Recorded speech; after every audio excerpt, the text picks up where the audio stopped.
Chama cha sekta ya ulinzi Tanzania, Tanzania Security Industry Association, TSIA, kimebainisha kuwa kinaungana na serikali kulaani vikali matumizi ya mabouncer kama walinzi na kutumika kufanya fujo ama kuleta madhara kwa watu na mali zao. Kwa mujibu wa taarifa iliyotolewa na mwenyekiti wa chama hicho, Felix Kagisa, amebainisha kwamba chama hicho cha sekta ya ulinzi Tanzania kinapenda kutoa ufafanuzi na elimu kwa kifupi juu ya kazi za mabouncer kama ifuatavyo.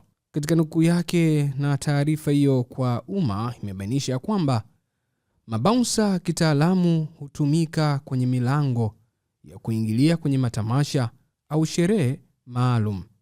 Hawa huwa ni kama maafisa wa usalama wenye jukumu la kudhibiti uingiaji wa wageni au waalikwa kwenye sherehe au matamasha, kuhakikisha usalama na kudumisha utulivu, hasa kwa kuangalia vitambulisho, kudhibiti idadi ya watu ukumbini au kwenye eneo la sherehe, kupunguza migogoro na kuondoa wateja wasiotii kama ni eneo la kibiashara.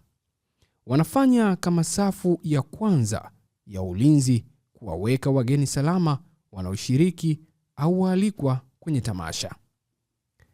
Katika taarifa hiyo iliyotolewa na Kagisa, pia inabainisha kwamba hivyo hawawezi wakatumika kama walinzi wa mali za watu. Makampuni ya ulinzi yaliyosajiliwa na kuwa wanachama wa TSIA hutoa mafunzo maalum kwa walinzi wake na kuhakikisha ya kuwa walinzi wanaotumika kwenye malindo ni wale waliofuzu mafunzo hayo na wanafanya kazi kwa weledi, uaminifu na kuzingatia sheria za nchi.